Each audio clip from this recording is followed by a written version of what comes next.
Coyotes canis latrans are one of the most adaptable and resilient predators in North America, and their story illustrates both the resilience of wildlife and the complex challenges of human-wildlife coexistence.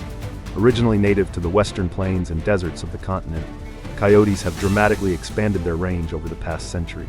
Today, they can be found in every state in the continental United States, from rural grasslands and deserts to forests, suburbs, and even large cities such as Los Angeles, Chicago, and New York. This remarkable spread makes the coyote one of the most successful carnivores in modern North America. Several factors explain their success.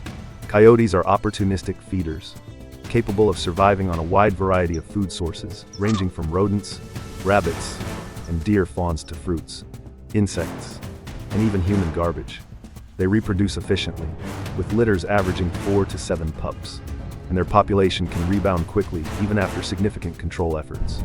Unlike wolves, which were heavily persecuted and nearly eradicated in the lower 48 states, coyotes have thrived despite, and in many cases, because of human attempts to reduce their numbers. Predator control programs, such as the large-scale removal of wolves and cougars in the early 20th century, eliminated the coyotes' natural competitors, leaving them free to expand. In modern times, their adaptability has allowed them to colonize landscapes profoundly altered by human activity. Suburban sprawl, fragmented farmland, and highways provide cover, food sources, and opportunities for coyotes to thrive. This rapid expansion has made them a permanent feature of American ecosystems and communities, sparking debates about whether they should be regarded primarily as a threat, a resource, or simply a new reality of the human-wildlife landscape. The widespread presence of coyotes has produced both ecological benefits and significant conflicts. On one hand, coyotes play an important role as mesopredators, helping to regulate populations of rodents, rabbits, and other small animals that can otherwise reach damaging levels. In many ecosystems, coyotes fill a void left by the absence of larger predators, contributing to a measure of ecological balance. Some research even suggests that their presence may help limit the spread of certain invasive species and maintain plant communities indirectly by controlling herbivore pressure.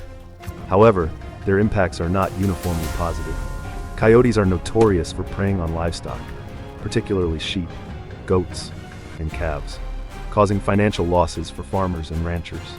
According to USDA reports, coyotes are responsible for the majority of livestock depredations by predators in the United States, with millions of dollars lost annually.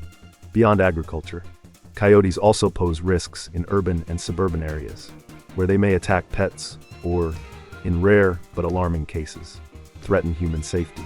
Although attacks on people are uncommon, their increasing proximity to neighborhoods has heightened public concern. Coyotes also influence ecosystems in less visible ways. In areas where deer are abundant, coyotes may prey on fawns, affecting local deer populations and hunting economies. Their predation can alter the behavior of other wildlife species, leading to cascading ecological effects. At the same time, as generalists, coyotes are highly competitive with other mesopredators such as foxes, often displacing them from habitats.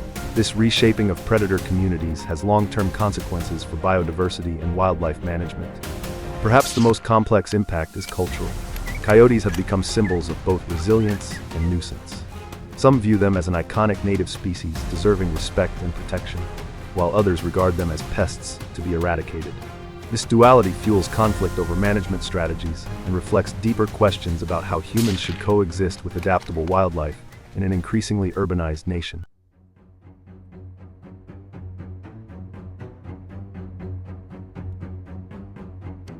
Controlling coyote populations is one of the most complex wildlife management issues in the United States. The first major challenge is their biology. Coyotes reproduce quickly, with litters of 4 to 7 pups on average, and when populations are reduced, females often respond by producing larger litters or breeding earlier. This natural ability to compensate makes long-term population suppression extremely difficult. Their intelligence and adaptability add another layer of complexity. Coyotes are skilled at avoiding traps, learning from previous encounters, and shifting their behavior to survive in landscapes altered by human activity. As a result, traditional control measures such as widespread poisoning, aerial gunning, or bounty programs have historically failed to reduce their numbers in a meaningful way. A second challenge lies in geography and human expansion. Coyotes thrive in diverse environments, from open plains to dense forests, deserts, farmlands, and even urban areas. Suburban sprawl provides food sources such as garbage, compost, pet food, and small domestic animals, while fragmented habitats create corridors for movement. Their ability to live alongside humans means they are no longer confined to rural spaces, making conflicts harder to predict and manage. The spread of coyotes across nearly every state underscores a reality. Eradication is no longer possible, and attempts to do so often backfire. Public perception adds another layer of difficulty. Coyotes are polarizing, viewed by some as valuable native predators and by others as dangerous pests. This division fuels debates over management policies. Lethal methods, while sometimes necessary to address chronic livestock losses, are increasingly challenged on ethical and ecological grounds. At the same time, non-lethal measures require education, funding, and cooperation that may not always be available in farming or suburban communities. Balancing these perspectives is a persistent obstacle for policymakers and wildlife managers. In response to these challenges, integrated solutions are gaining traction. Non-lethal methods such as livestock guardian dogs, llamas, secure fencing, fladry, and improved husbandry practices have shown measurable success in reducing depredation. Community-based education programs are teaching residents how to minimize attractants, supervise pets, and discourage coyotes from becoming habituated to human environments. At the same time, selective lethal control remains an important tool, particularly in cases of repeated livestock predation or when coyotes pose direct risks to public safety.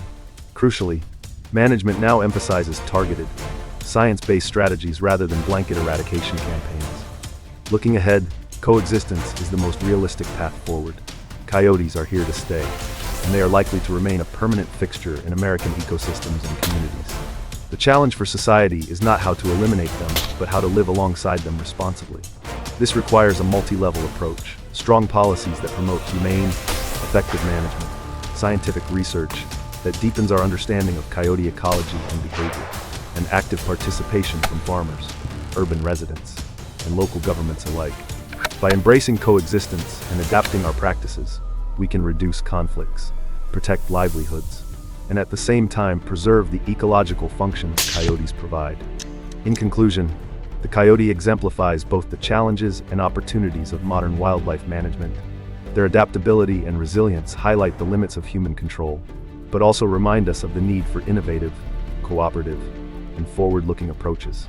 With balanced strategies that respect both human needs and ecological realities, the relationship between people and coyotes can evolve from one of conflict to one of coexistence, shaping a more sustainable future for both species.